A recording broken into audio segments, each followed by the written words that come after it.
African continent.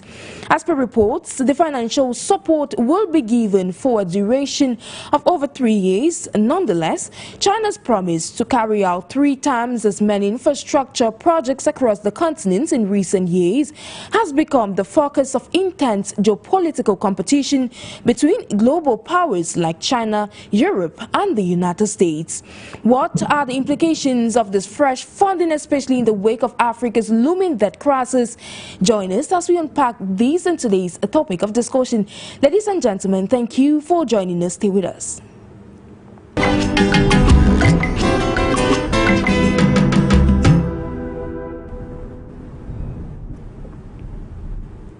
Hello, fellow televiewers and listeners of PAN-African channel for you Media Africa. Thank you immensely for joining us this day on Talking Points, where we focus on the Focac Summit 2024, that is the China-Africa Cooperation Summit, which is concluding this day in Beijing. And of course, it should be noted that over 50 African heads of state actually made it to the summit in Beijing, China. And of course, during the summit precisely on Thursday, as we mentioned in our preamble, we saw China that pledged some $51 billion funding, a new fresh funding to the African continent in terms of economic development and infrastructure. Meanwhile, to evoke this topic of discussion this day, we have been joined all the way from the U.S. Dr. STANLEY FONGOD, who is a Pan-Africanist and he doubles as an economist. Thank you immensely for joining us, sir. Thank you so much, Sharon, for having me, and thank our viewers for watching. Thank my co-panelists for joining as well. I hope today we will be having a fruitful conversation. Away from the U.S. now, we step foot on the African continent, and we have been joined by Mr. OPEOLUWA, TAIWO, who is the Executive Director at the Africa Bridge Initiative, joining us all the way from Nigeria. Thank you immensely, sir, for joining us on this day.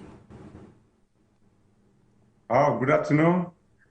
Good afternoon, viewers. Good to be here all the way from Lagos, Nigeria. Thank you for having me. Thank you immensely for honoring our invitation. And we shall equally be joined with the insights of Mr. GILBERT KIMBI, who is a marketing consultant who shall be contributing this day and joining us all the way from Cameroon. So in a bit to dive into today's topic of discussion, the menu on the table this afternoon, we shall be trying to understand the implications of this fresh funding made to African nations. And of course, I will debut with you, Mr. or Dr. STANLEY FONGOD. Now, what's your appraisal of this new funding initiative made to African nations in the sum of a pledge of $51 billion? I'm not a fan, to say the least. I'm not a fan when the continent of Africa borrows, beg, or do whatever it takes to be able to collect money from some outside sources. I'm not a fan. Unfortunately, we are living in the world where we have to be able to somewhat, coexist with others, especially when it comes to the issues of trade. The largest trading country in the world by volume is China. I understand that over 3.1 trillion US dollars, annually. That's our trading volume, which is way larger than most economies across the world. I fully embrace that idea, but the reality is I'm kind of, conflicted being able to appreciate, and talk about what this means, and also being able to look at the continent of Africa going, in the words of Patrice Lumumba, going to the dinner table, not as a participant, but as to what is to be served. Because whatever the West did to Africa, I see China doing that now on the African continent. Here we are collecting 1.5 billion, I think. 51 billion dollars. What was it again? $51 billion. 51 billion, sorry, $51 billion dollars. We are collecting 51 billion, and for what? For road infrastructure. We are collecting, and all of that is loan. Make no mistakes, every penny every penny of that amount of money we will have to pay back. But here's the interesting thing. China is giving us papers, and China is going to bring into the continent, hard technology. China is going to bring Chinese to come and build up whatever stuff they're trying to build on the African continent. China will continue to expand her economy. China will make sure that all the money that is spent on the continent of Africa is spent by Chinese with Chinese and with Chinese interest. That is going to be we have seen this roadmap before. They have done this in many African countries. They get contracts to build roads, and guess who is building the roads? Chinese. They get contracts to build seaports, and guess who shows up as the workers in those environments? Chinese. So the notion that somewhat we're going to have maybe 1 million to 3 million, Africans that suddenly are employed by these Chinese firms is nothing else but pure fantasy. That's not the truth. Secondly, the 51 billion that we are receiving does not even make any sense anymore. So what China is doing is very clever. China will give us bonds. Those things comes as it's just paper, right? It's paper backed by paper. So they will bring us the machinery that we need. They will export it from their factories. We are paying for those things to come. So we are actually buying, at first, whatever is produced in China. We are growing that economy in China. We are not getting fair market value because obviously it's being given to us on a stated basis, rather than on a competitive basis where we bring in different, sellers who are in the same space. Somebody who is selling a particular machine, all right, maybe out in the UK or somewhere in Holland or Germany, has to compete with someone in China, but because China is funding, whatever we get will come from China. So there is no competition in terms of us getting the best value, for whatever we are trying to get out of China. It is stated they will give us whatever they are giving us at exemplary prices, all right, very high prices, and in turn expects us to pay for it. So all I'm saying is this: irrespective of whatever goes on, they are doing all of this, and then will still come back on the continent of Africa. And if you look at exactly where all of the money is going, is quite telling. That goes to road infrastructure, all right, communication, railways. All that gets towards collecting, extracting Africa's mineral resources out of Africa and then taking them out into China.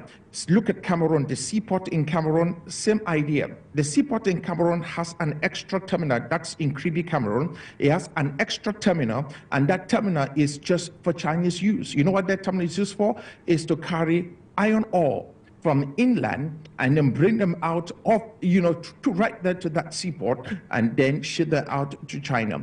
The same iron rods, the same irons that we need in Cameroon, it's being manufactured, the raw materials is being exported out of Cameroon to China, manufactured in China and resold to the Cameroonian. But at what price?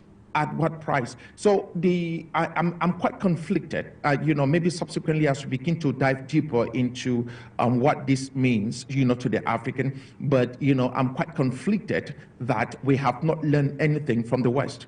I'm quite conflicted that we have people on the African continent that do not understand that we have more tangible resources on the African continent that is not mere paper.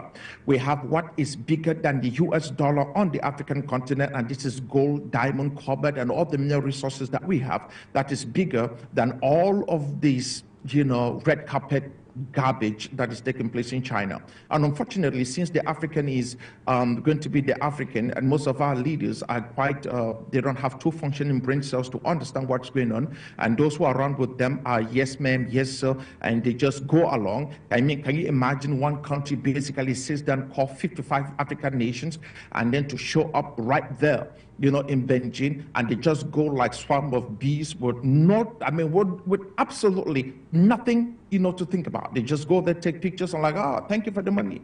They are selling the continent of Africa wholesale. Unfortunately, the African would have to pay the price. I'm going to take from what you said. You said Africa is a mineral-rich continent, and of course, is what I'm understanding or highlighting that the continent is rich in several minerals. But the question is, do you think Africa knows its worth?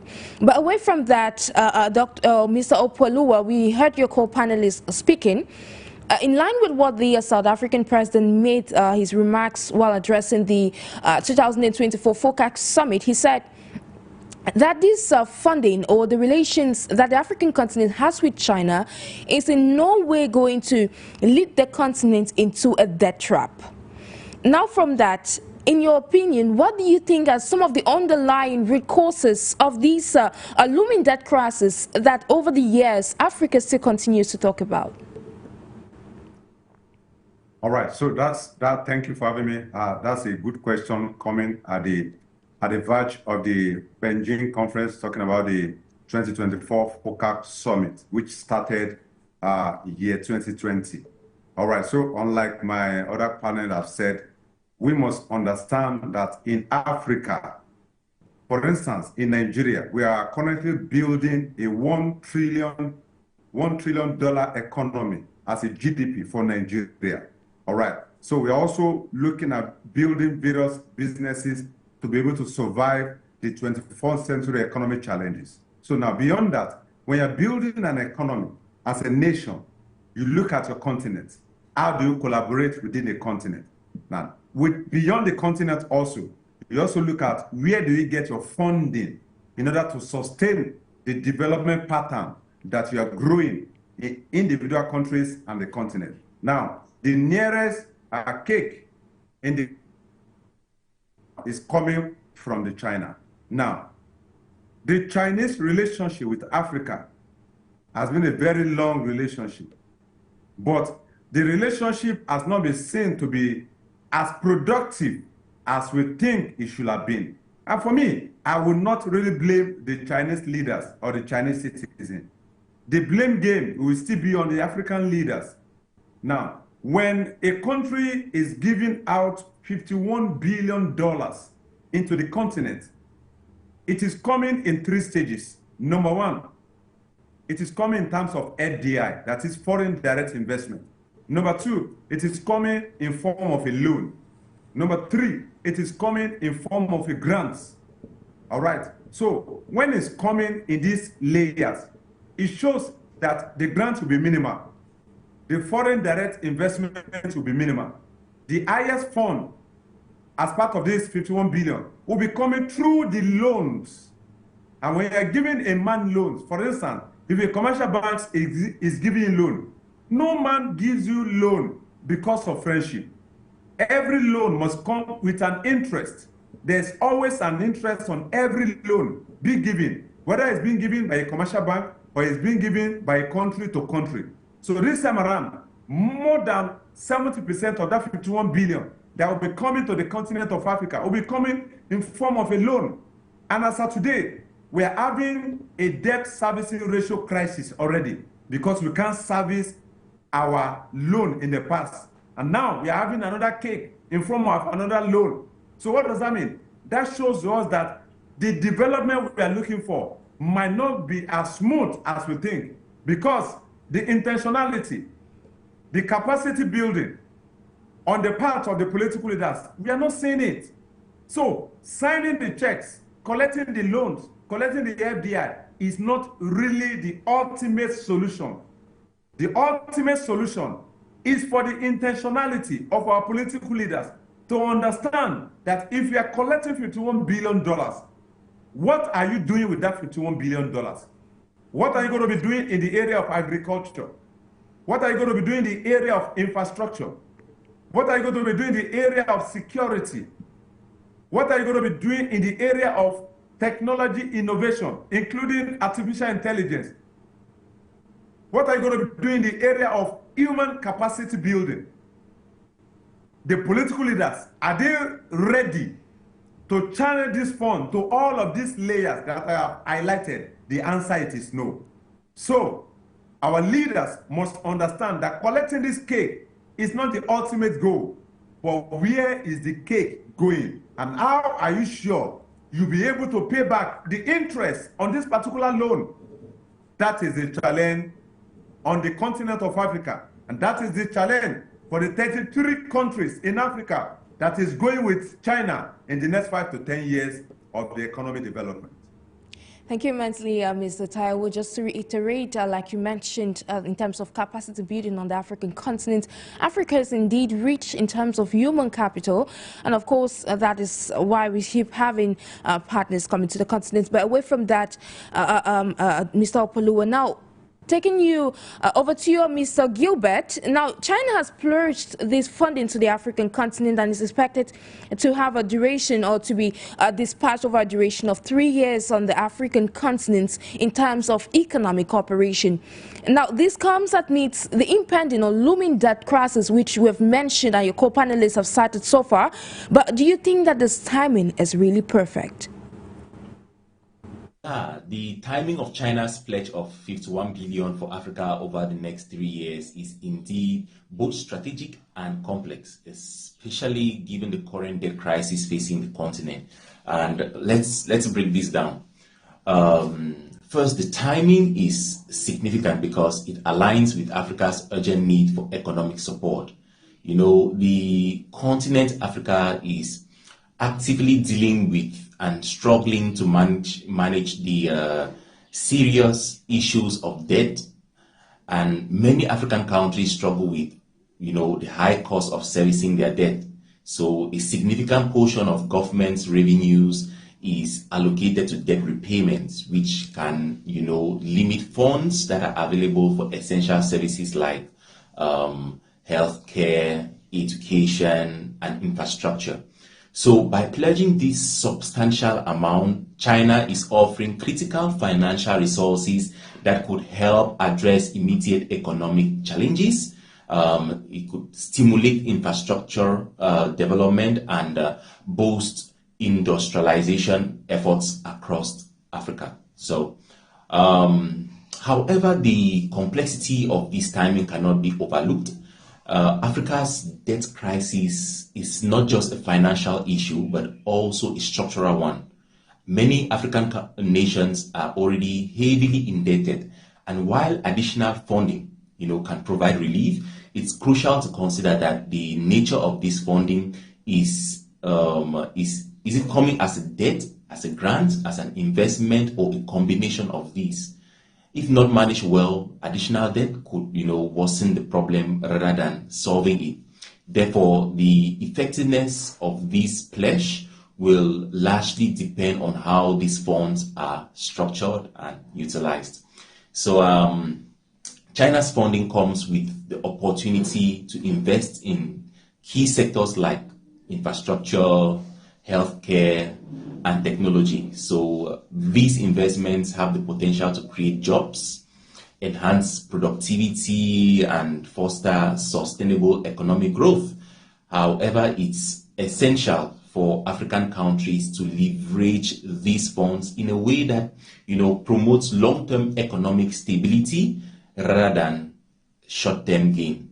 So furthermore, the timing of this pledge also offers a chance for African nations to renegotiate their existing debt agreements and, you know, seek more favorable terms. With China's support, there could be room to advocate for debt relief or restructuring from other creditors. So leveraging China's commitment as a negotiating tool. So to round up with these, while the pledge is timely and potentially beneficial, it also brings the need for careful management and strategic use of these funds. The real challenge will be ensuring that this support translates into sustainable development and also addresses the root cause of the debt crisis in Africa. So effective planning, transparent implementation, and a robust financial management will be key to turning this opportunity into tangible benefits for Africa. Thank you so much, Mr. Gilbert. Now, it's worth noting he went on over and over again, citing the issue of management.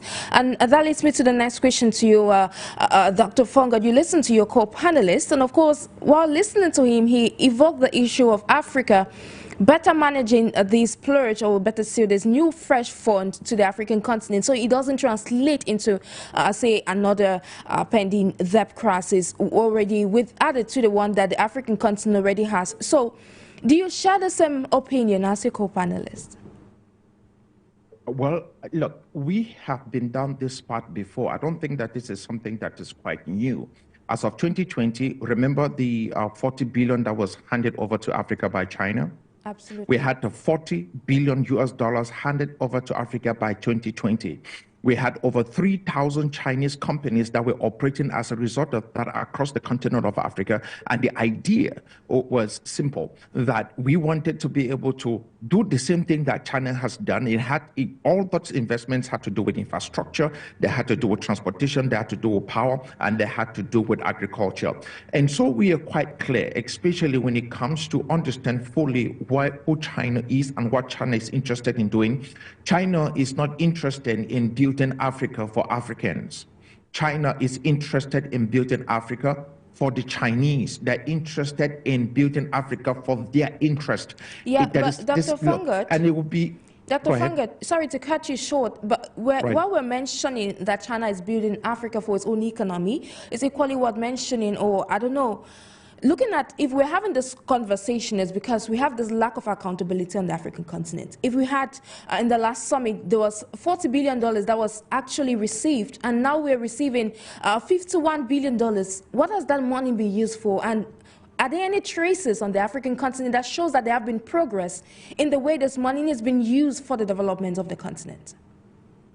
The question is, if the Chinese government realizes that they handed $40 billion just over 3 years ago, and that $40 billion, they are now coming to give another $51 billion. That means the Chinese government is comfortable with whatever is going on in Africa. The only person who is absolutely raising an alarm bell is you and I.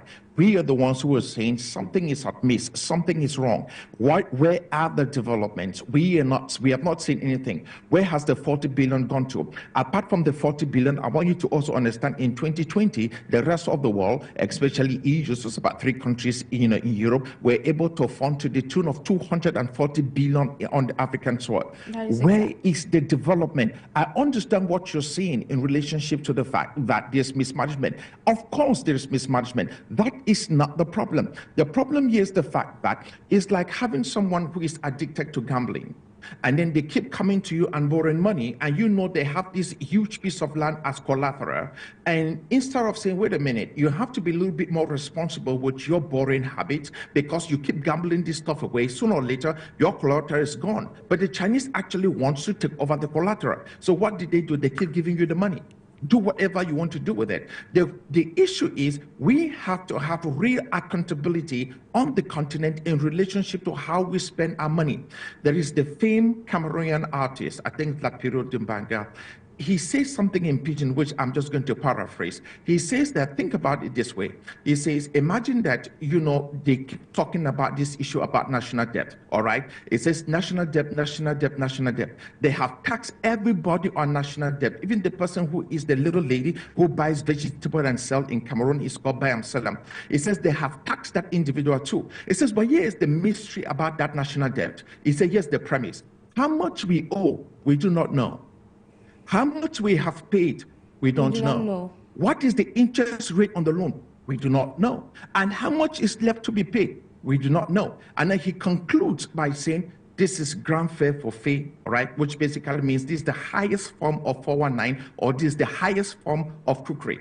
So this is exactly what we are facing on the continent. I fully understand that. My issue is this. I am looking at this predatory lending that is coming in from China, because China obviously knows exactly what she wants to get. And we are dealing with men who are running the continent, all right, president of individual nations, who rather have private jets, who rather have houses in Dubai, who rather build hospitals outside of the country rather than building it on the continent of Africa. That is the reality of where we stand. And just like my co-panelist said, I think that we really have to be able to have a discussion on the continent of Africa. I think the next generation of young men and women who are fighting to get into the public space needs to be able to say, wait a minute, where is this funding coming from, number one, and who has been receiving this funding and what is going on? We need to have a nationwide audit. Why not a continental audit? We need to know what the hell is happening with the money we have been receiving, how it's being spent, and who has benefited from this, exuberant amount of money coming in from the outside, and yet there is still mass poverty.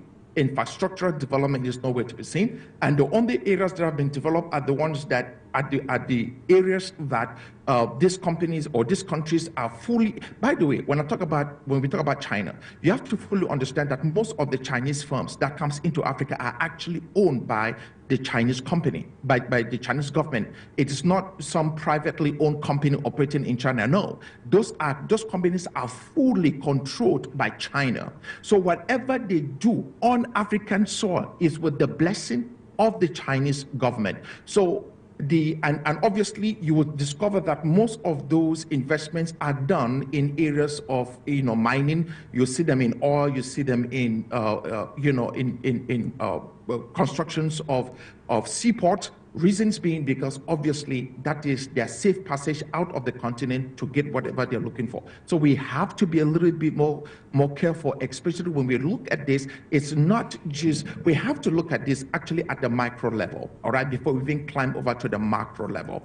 So look, what are the impacts? What has this funding done on the continent of Africa? The only thing that is tangible that has happened as a result of the Chinese funding that has come into Africa is that Africa has had a net loss on every front, including the minerals that we have. There has been no positive gain.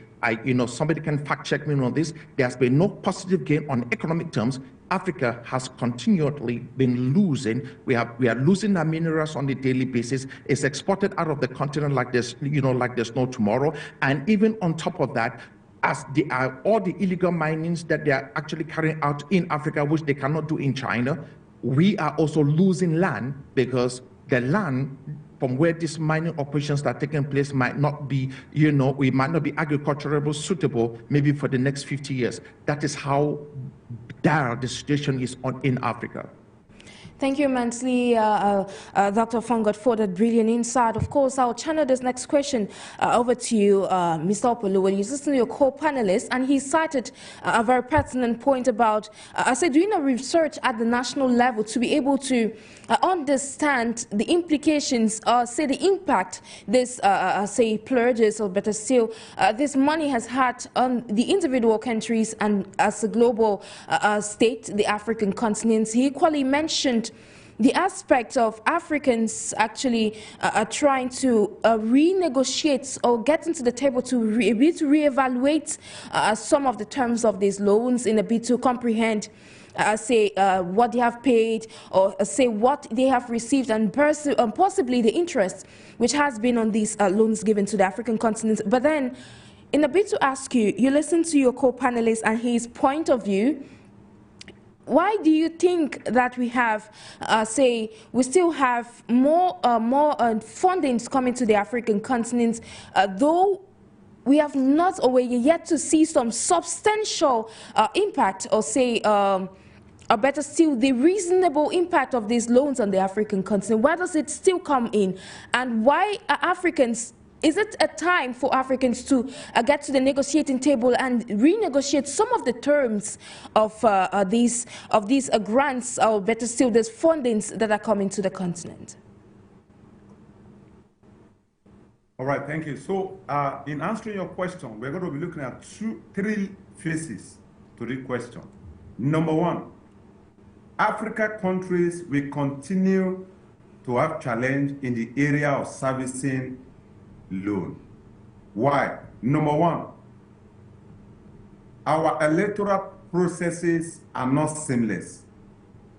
Number two, we are busy funding our security challenges instead of reducing the security challenges.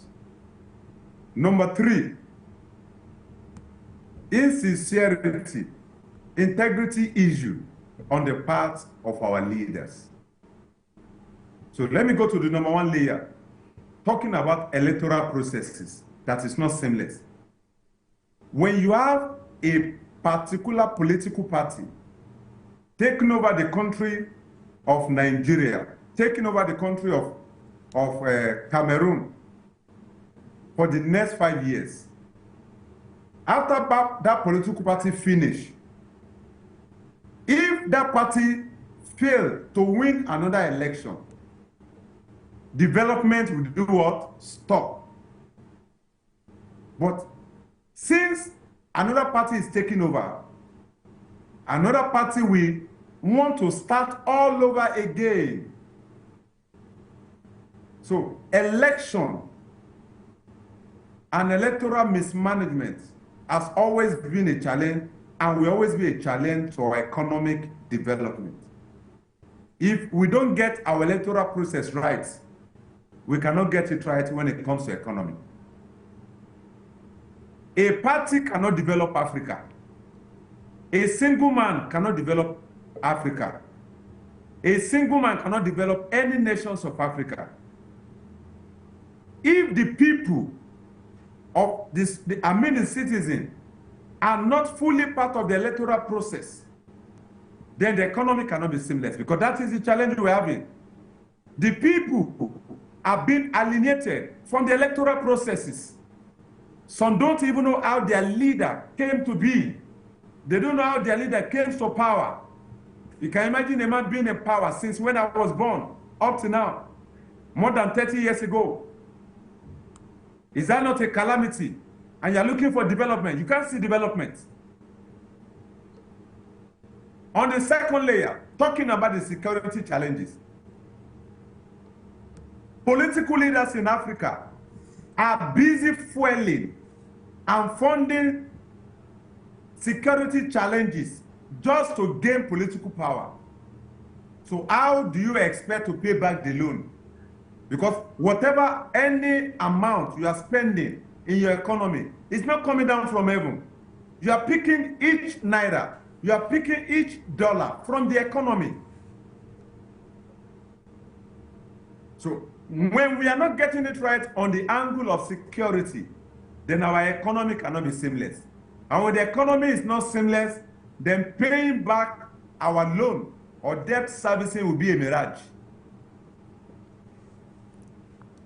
Number three, when we talk about our political leaders, talking about political alienation, how do we ensure that the citizens are part of the process? When the citizens are part of the process, the citizen will understand the antecedent of its political leaders. Because a man that does not have grip on his personal finance cannot have grip on the public finance. And that is the challenge we have in Africa. A man that does not understand economic turnover, how do you understand how to pay back a loan? When the former president Olusegun Obasanjo was in power, he went into the Western world seeking for debt cancellation through the Minister of Finance, Dr. Ngozi Okonjo-Iweala, who is currently the DG of the World Trade Organization. The question is, immediately he left power, different party has been able to take over Nigeria. Our loan in Nigeria has gone what? Has been skyrocketed. The same thing is happening to all the countries in Africa. So the citizen must wake up and challenge and look for what? Accountability from our political leaders. When we are sleeping as a citizen, the economy will be sleeping, because our political leaders are not fighting for the people, they are fighting for themselves. So looking for how to reduce our debts in Africa, the citizen has a lot of role to play in terms of sustainable economic development going forward. That is my stand for today. Thank you so much, Mr. OPEOLUWA. Now, taking the reaction of Mr. KIMBI. Now, Mr. KIMBI, how would you, you listen to what Mr. OPEOLUWA had to say as far as that is concerned? Of course, it raises the question mark of how Africa can go about, this issue of its debt crisis. But then, how can Africa utilize, we have the Focac summit, which is concluding today. How can Africa actually utilize some of the resolutions or some of the, recommendations that were made or through these summit for its own competitive advantage?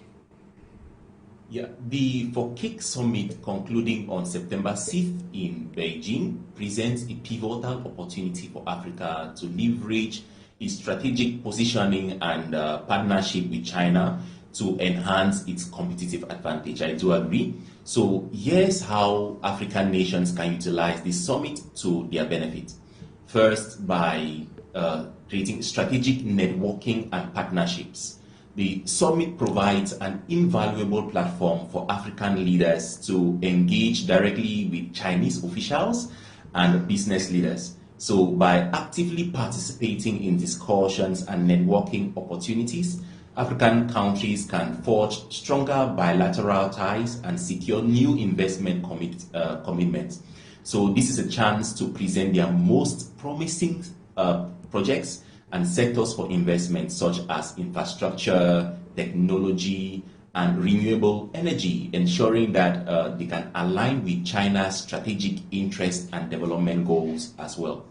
Secondly, they can advocate for favorable terms. So Africa should use this summit to negotiate more favorable terms for funding and support. This includes seeking better conditions for loans, for grants, for investments, as well as advocating for increased flexibility and debt relief options. So by presenting a unified and strategic approach, African nations can negotiate from a position of strength and potentially secure more advantageous agreements. Thirdly, they can use this to showcase development goals. You know, the summit is an ideal platform for African nations to showcase their development strategies and goals. So by highlighting successful projects, progress in key sectors and future aspirations, African countries can attract further investment and support. This visibility can also help in setting the stage for future cooperation and partnerships that align with their long-term development plans. So in summary for these, the Focac Summit is a critical moment for Africa to capitalize on its relationship with China by strategically engaging in networking, negotiating favorable terms, and showcasing development goals. So African nations can enhance their competitive advantage and secure long-term, benefits from their partnership with China. Thank you so much, Gilbert KIMBI. Now, until Dr. FONGOD, you listen to what your co-panelists had to say as far as that is concerned. In your perspective, why do you think African countries continue to regard, say, China as a reliable partner, or better still, other partners that are coming to the African continent? Well, I think that the history of the colonial era on the continent of Africa has pushed Africa into the arms of China and Russia. So we are now looking at basically doing work with China, having those partnerships with China and Russia, rather than having the draconian colonial structures that we have, been under, for the last 60, 70 years. I mean, this is just when we had our sort of freedom, and not to count the number of years of slavery. So the African is tired. The African has looked at her development vis-a-vis the development of Europe and vis-a-vis the development of America, and have said to herself, you know what, this partnership has not worked out. But the same period of time, if you look at countries in Asia, they have developed tremendously under similar circumstances. But the problem with the African is that we have not just developed. And I think that it's because we had leaders on the continent of Africa that were sold out to this ideal of the West, that the West became their maker, the West became their Jerusalem, that the West became their, their place of refuge, that every single thing else that they wanted to do on the African continent had to do with the West. Unfortunately, this is what has led, to the stalemate that we have had on the continent of Africa in relationship to our development. The reality is, if you look at the amount of foreign direct investments that has come into the continent of Africa and what has been the measurable, tangible, benefit out of that, it's absolutely non-existent. Look at most of our airports on the African continent. You think that you're flying into some war zone. Land in a place like Douala, it is nothing to write home about. Land in a place like Accra, Ghana, I mean, they're actually trying to do something right now, but it is absolutely, nothing to write home about. Places like Yaoundé, I mean, you just go on and on, Kigali, you just go on and on. It's really shameful. But this is where we are. And unfortunately, we are trying to be able to talk about how we can be able to help the continent develop. I don't think that much money is what we need. We do not need loans for Africa to develop. We need Africans with the willpower and the mind to be able to build the continent, not to collect money that they don't even know how to be able to use the money and how to utilize it. So let me probably end this with this. Think about China. China basically gives us 51 billion, and China says, I'm going to invest heavily, especially in the areas of mining. All right, because that's what most of this money is for, is to collect most of our natural resources and take them out of the continent. So China builds a road, and so I'm going to give you road, good road infrastructure, but the road that they're building will have to lead from the port, to the mining area. All right, so they construct this wonderful road from the port to the mining area. Now, that is loan, okay? They gave us that money, we built the road, that's fine. But guess who uses the road? It is the same Chinese firm that is mining that uses the road for easy transportation of the minerals out of the mining area to the seaport. Likewise, you see that with the railways infrastructure that they're proposing on the African continent. We already have a template of that in a place called Cameroon. There's already a railway tracks built in Cameroon that is transporting iron ore from inland and bringing it out to the seaport. I don't know exactly what else we need to be able to understand how China operates and what China is looking for. Don't blame, just like my companion says, we are not blaming the Chinese. China will do what China will do for the interests of our people. What I'm blaming is these men, these people, these, whatever you call them, that are running our individual nations, men whom, people like Patrice Lumumba will spit in their face, men whom people like Kwame Nkrumah will absolutely, throw water on them. It just with disgust and disdain because of what they're doing to the African.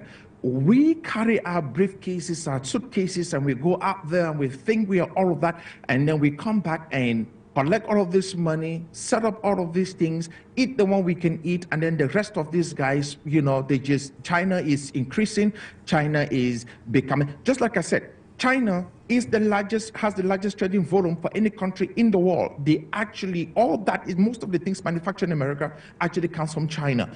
Unfortunately, Africa has all the raw materials to do likewise, but we have leaders on the continent of Africa that has no two functioning brain cells to be able to understand it and have the will, not the fortitude, to say, look, we have to do this from Africa with African initiatives, not the Belt and Road Initiative that China has. That Belt and Road Initiative with China means nothing so far as I'm concerned, so far as Africa is concerned. We have the money.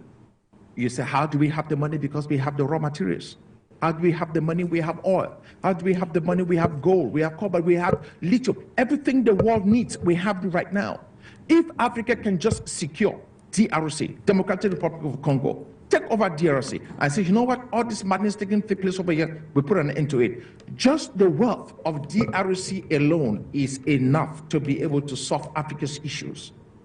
even if we are not mining anything out of the DRC, we can just basically do a geological studies of everything that's in DRC, use a letter as a financial instrument and says this is what we have, and so everything that we're doing is based upon this. Likewise, any other country on the African continent. We don't need to collect money from anyone. All we need is to use our brains and say this madness has not worked. Why are we continuing on this trajectory and this hasn't taken us anywhere? We are still where we are. 40 billion in 2020, 44 billion in 2020, nothing happened. And now we are collecting 51. And what do you think anything was changed after the 51 billion? We will be back here, in 3 years, asking ourselves what happened to the 51 billion. God forbid. And that reminds me of a statement that was made by a political leader that cited that you should put money into the hands of leaders that already have a mastery of money, because if not, this would definitely lead to mismanagement. But that is not a topic of discussion. Now, back to you, Mr. OPEOLUWA. Listen to your co-panelist, and of course, he cited something that it has to do with leadership, and as well, getting from what Dr. FONGOD said, as an analyst, as the executive director of Africa Bridge Initiative, what would you say? Do you believe that looking at Africans, if Africans could consider themselves as reliable partners, if Africans could, say, build this solidarity amongst themselves and collaborate with each other, is going to go a long way in solving this looming debt crisis that the continent is facing? All right, so for Africa as a continent, united we stand, divided we fall. When we have one single currency for Africa, paying back our loan will be seamless. When we have visa-free Africa continents, paying back our loan will be easy. When we have a customized seaport for African continents, free trade zone within the African continent, then we can break the economic oligarchy of China. When we have a unified payment system in Africa, when we have a unified innovation in terms of ICT in Africa, then we can break the chain of neo-economic colonialism being posited by the Chinese. Don't forget, there is nothing free anywhere, including the free town. No man gives you a loan without interest. And the interest of China is not to collect back the money. The interest of China is to what? Collect and overtake our natural resources. We have billions of dollars worth of lithium in Nigeria. We have gold. We have copper. We have different, more than 500 natural mineral resources in Nigeria that can't even sustain the entire Africa. But the question is, when we have leaders who do not understand sustainable development, then borrowing will always be an option. Like my other co-panelist said, when you have a leader that refuses to think, because economy in 21st century, we cannot compare it with 19th and 18th century. The economy of 18th century is manual, it's locomotive in nature. But the economy of 21st century has to do with what? Thinking, innovation, thinking out of the box. Economy of 21st century has to do with paying sacrifices. But unfortunately, Our leaders are not ready to pay the sacrifice. Sacrifice of removing personal gain. Sacrifice of making national interest above personal interest. Sacrifice of uniting the economy of Africa. Sacrifice of increasing the GDP of Africa. Sacrifice. We need leaders that understand sacrifice in leadership. As of today, the entire GDP of Africa is not equivalent to 4 multinational companies in the United States of America. So we cannot even play among the global leaders. We are not part of the global leaders. We are deceiving ourselves when we go for global leadership summits. And that is why each time African leaders go for leadership summit in the Western world, the only thing they do is to what? Begging for loan, begging for grants, because they do not understand critical thinking, innovative solution to the economy. This is what we are saying. African leaders must rise up and unify Africa. Then we can begin to talk about breaking the oligarchy and the economy colonialism of the Chinese over the continent of Africa. Absolutely. It's all about Africans coming together for them to foster the development and growth of the continent. Now, to you, Dr. Fongod, you listened to what your co-panelists had to say. What's your reaction to that? I think that it is brilliant, and I think that we have come to a place where we have to start doing what is needful on the continent of Africa to help us get to where we are supposed to be. There are things that just has to be done.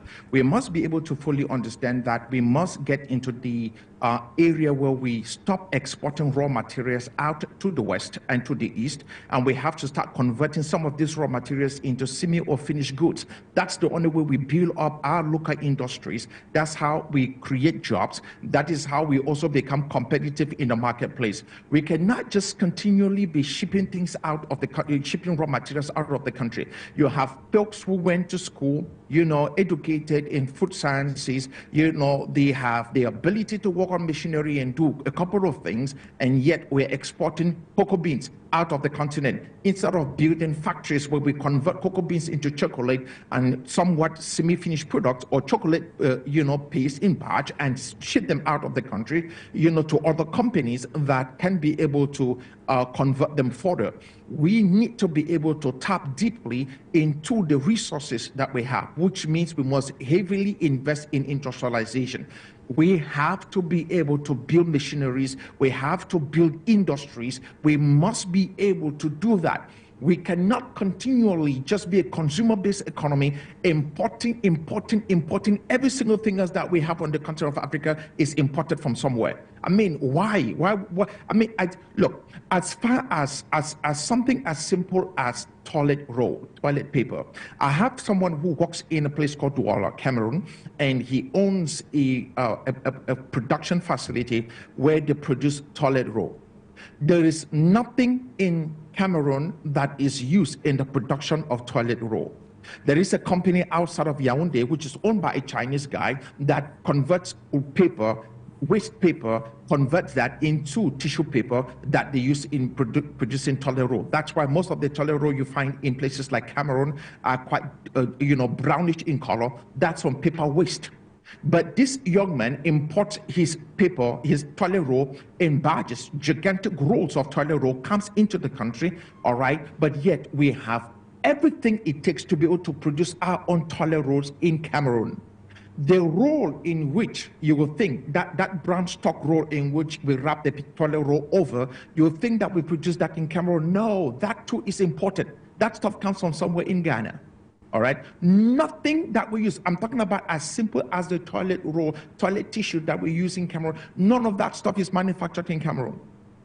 And if you think Ghana is doing better, forget it. None of that too is manufactured in Ghana. All right, it's just imported into Ghana, and that's what they do. Somebody needs to fact check me on that, but that's what I know. And so the reality is we have to be able to push our civilization, push our continent to a place where we begin to manufacture the things that we need. And if you think we do not have the market, you are joking. We have the market on the African continent. If one country begins to produce, the other countries will basically get into the market as well. But most likely, that one country that is producing, let's say some entrepreneur in Nigeria begins to produce, high quality toilet paper based upon every single thing else that they have. That means the raw materials comes from Nigeria. And now they're now able to export that, sell it to other African countries. That is good for the Nigerian economy, and it's also good for the economies that those papers are being shipped into, because obviously it creates jobs in those areas as well. We have to consume what's African. We must be able to get into that consciousness that we need to start spending money on what is African, not what is foreign. But if somebody wants to show that they're better in terms of their status, you can tell from what they wear. You can tell from what they drive. You can tell from the way they talk, what they eat and what they drink. Somehow our local produce does not basically push you up, to a status level. You want to be known and recognized. So our appetite for what is foreign has basically grown higher as opposed to what's domestic. We must look African, talk African, feel African, breathe African, consume African, and be able to produce African. That's the way we take this thing forward. That's the way we take ourselves out of all of these foreign debts that, we are enslaving our children in. Just like Patrice Lumumba said, if we are not careful, a day will come when we will migrate from speaking Douala, Ashanti, Igbo, Yoruba, we'll start speaking, Chinese. We'll be so good in Mandarin, they'll wake you from your grave. You will not realize that this is Africa anymore. Thank you immensely. And of course, it's worth noting, ladies and gentlemen, that some of this debt, if it continues to loom over time, not just the generation will be paying them, but the future generations to come. Thank you immensely, Dr. FONGOD. Now to proceed with you, Mr. KIMBI, in listen to your co-panelists, how can the African continent stand this debt struggle which is facing to push for economic growth and development on the continent meets this call for a reform in the global financial architecture? Yeah, addressing Africa's debt structure while fostering economic growth and development requires a multifaceted approach. Here's how the continent can navigate its debt challenges and push for progress amid calls for global financial reform.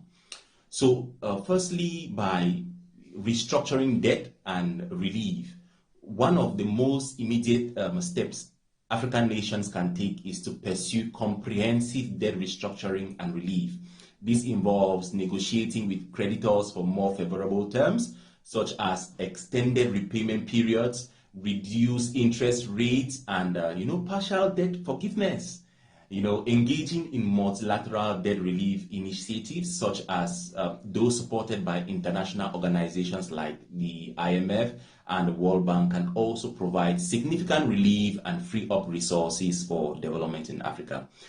Secondly, by diversifying economies, to reduce dependency on external debt and improve resilience, African countries should focus on diversifying their economies. So by investing in various sectors such as agriculture, technology, and renewable energy, nations can create new revenue streams and reduce reliance on borrowing. So diversification also helps mitigate the impact of global economic fluctuations and enhances overall economic stability. Thirdly, by strengthening domestic revenue sources.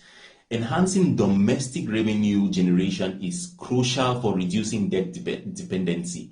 African governments can focus on improving tax collection systems, expanding tax base, and combating tax evasion. By increasing fiscal revenues, countries can reduce their reliance on external borrowing and, better fund essential services and also development projects.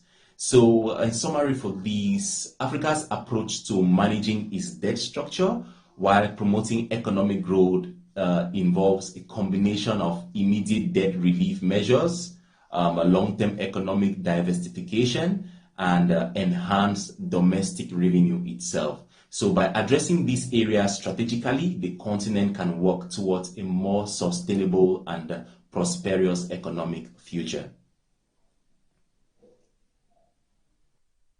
Now to proceed with you, Mr. OPEOLUWA, you listened to what Mr. KIMBI had to say as far as that is concerned, but in a bit to deviate ourselves from the matter at hand or his contribution, what do you think, or how do you think that the African continent can resolve its own debt crisis through reviewing some of the policies that already exist, which might, to some extent, not suit the current context which the African continent happens to find itself in?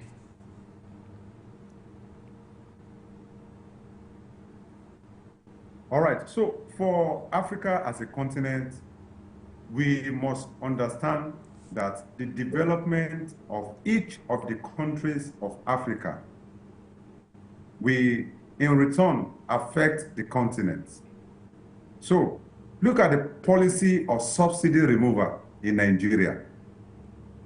As of today, as of last year, we're buying fuel, we're buying PMS, that is the petrol, we're purchasing it at the rate of 300, 400, 500. But as of today, the price of PMS in the market is going for 1,300, 1,400 naira. So where is the gap coming from? Where is the challenge coming from? And I also understand that this particular fuel subsidy removal policy has also affected so many West African countries, if not almost all the African countries. So where is the gap coming from? The gap is coming from, number one, we need to look inward. Before bringing out a policy like subsidy removal on the PMS, do we have alternative for the PMS as of today? Are we ready to channel our resources into the alternative energy resources? How intentional are we in capacity building of our citizens to be able to engage them in the alternative energy resources? We are talking about renewable energy. China will not give you renewable energy.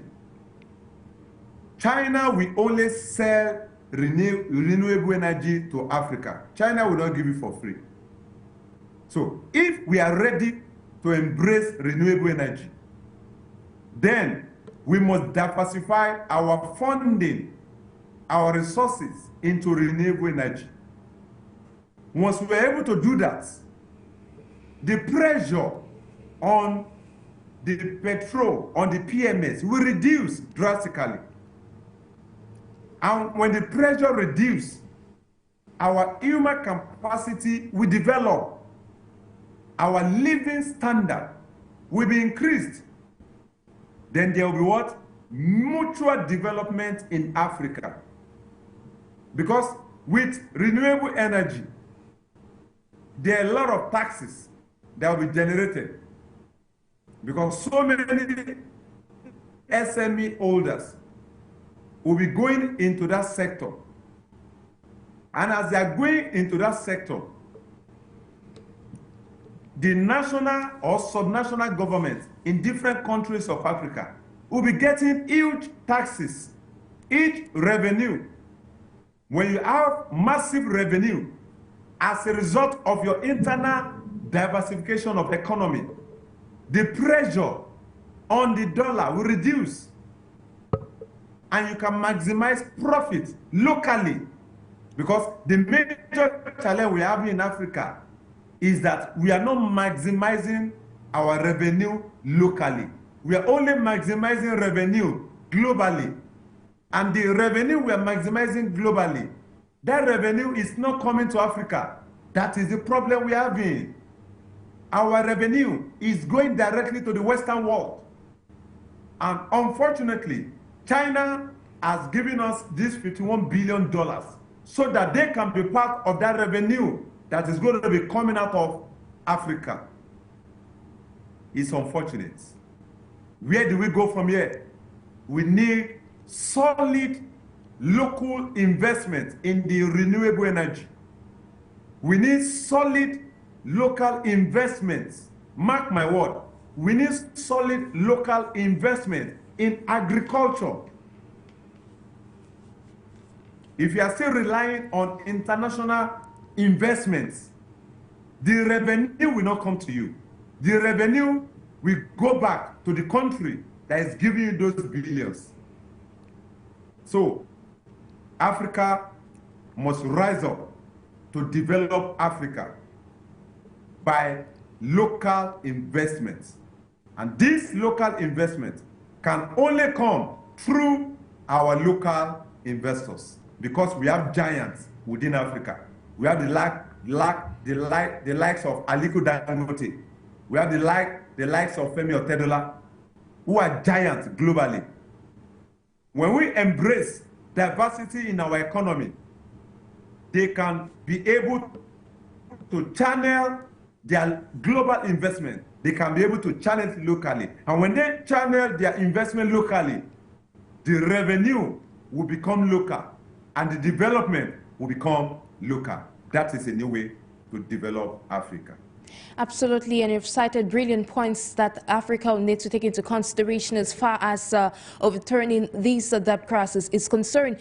Now, staying with you, Mr. OPEOLUWA, do you subscribe to the idea of a reform in the global architecture or a global financial architecture? Because as numerous leaders on the African continent have highlighted that this is going to go a long way in benefiting the continent. And I recall recently we had experts across Africa that were in line with or aligned with that idea.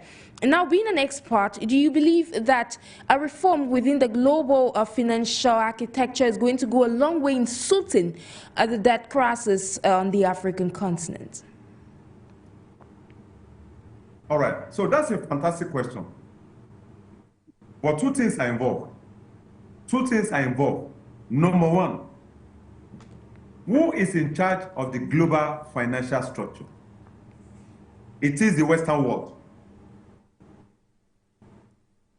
Who is in charge of the loan? Is the Western world. So these two people are in charge. So these two people will determine the structure of that international financial system. So no matter how you intend to restructure it, don't be deceived. The structure will be to their favor. The structure will always be to their favor. So restructuring the financial system in the global world cannot favor Africa, no matter how you tend to look at it, because they are dictating the pipe and the tune. So Africa must develop Africa. Indeed, the African continent must develop the African continent. Now, since we're gradually coming to the end, I'd just like to reiterate to our audience that we're streaming live on our social media platforms. Meanwhile, you're watching us on 4U Television Africa, and of course, listening to us on 4U Radio Africa FM 96.3, and of course, on our application on your mobile devices. Now, to conclude with you, Mr. OPEOLUWA TAIWO, Executive Director at the Africa Bridge Initiative, who's joining us all the way from Nigeria. You've cited key points that Africa needs to take into consideration rather than, say, get into a table where Africa's voice can be heard. But in a way to chart the way forward, what do you think were some of the suggestions that the African continent would have to take into consideration as far as getting out of this debt trap is concerned, and of course maximizing some of the partnerships that come to its table so it turns out in its own benefit?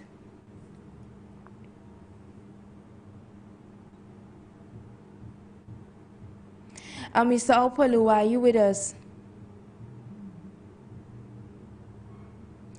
Unfortunately, it's like Mr. OPEOLUWA is not with us, but all the same, we're hoping, ladies and gentlemen, we have been discussing all through today's edition with our season guest on the course of the 2024 Focac Summit that is wrapping up this day in Beijing, China, where, of course, China had initiated or pledged some $51 billion to the African continent in terms of fresh fund in the sectors of economic development, or better still, to boost in infrastructure on the African continent. As what is worth noting, why our guests have been citing that this comes amidst the looming debt crisis on the African continent. I would like to reiterate a statement made by President Cyril Ramaphosa of South Africa during the course of this summit, that these fresh fund, or better still, the relations that the African continent has with China is not going to lead the continent into an economic doom.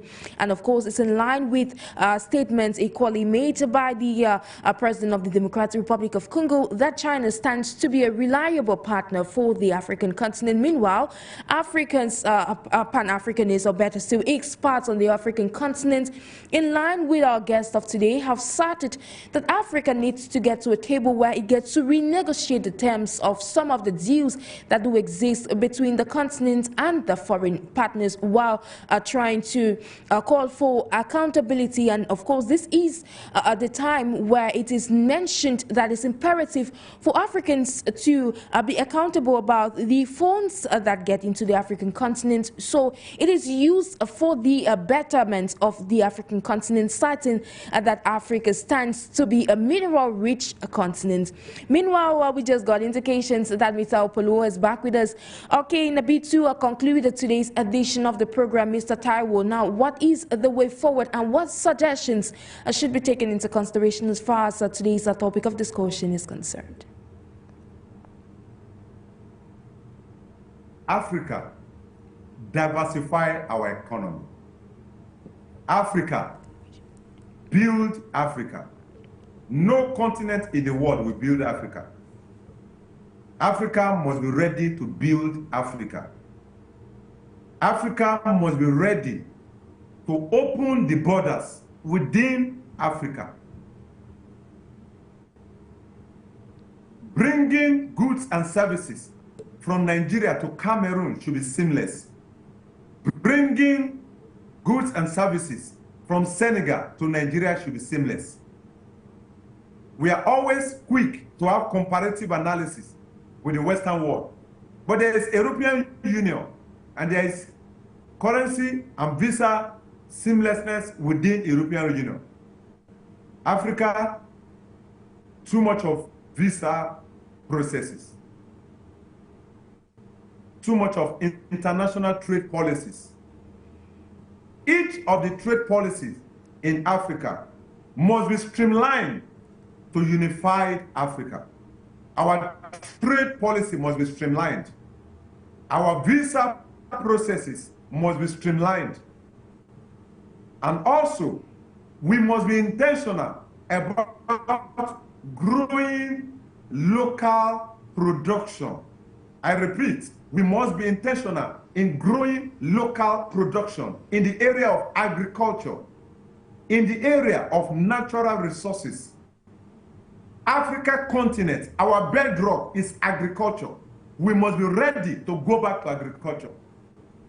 Without agriculture, there's nothing called Africa. So the real giant that is coming out of Africa must be channeled through diversification and solid local investment in agriculture.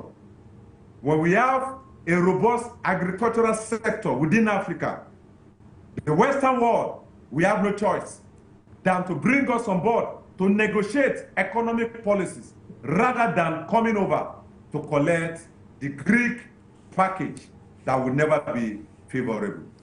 Africa must develop Africa. Africa must develop Africa, indeed. And of course, Africa needs to see itself as a giant, so the world can see it as a giant. Thank you, Mr. OPEOLUWA, for taking our time to be with us this day. Thank you for having me. Always excited about Africa, my continent. Absolutely, and of course that's why we host programs like this in a bid to change the narrative within the African continent. Of course, we would not be parting ways without me acknowledging the presence of Dr. Stanley FONGOD and Mr. Gilbert KIMBI for their brilliant participation in the course of today's edition of the program. Meanwhile, ladies and gentlemen, I've been NJIX NABESEH for presentation. I'll leave you in the company of our numerous programs on 4U Media Africa. Do have a great weekend.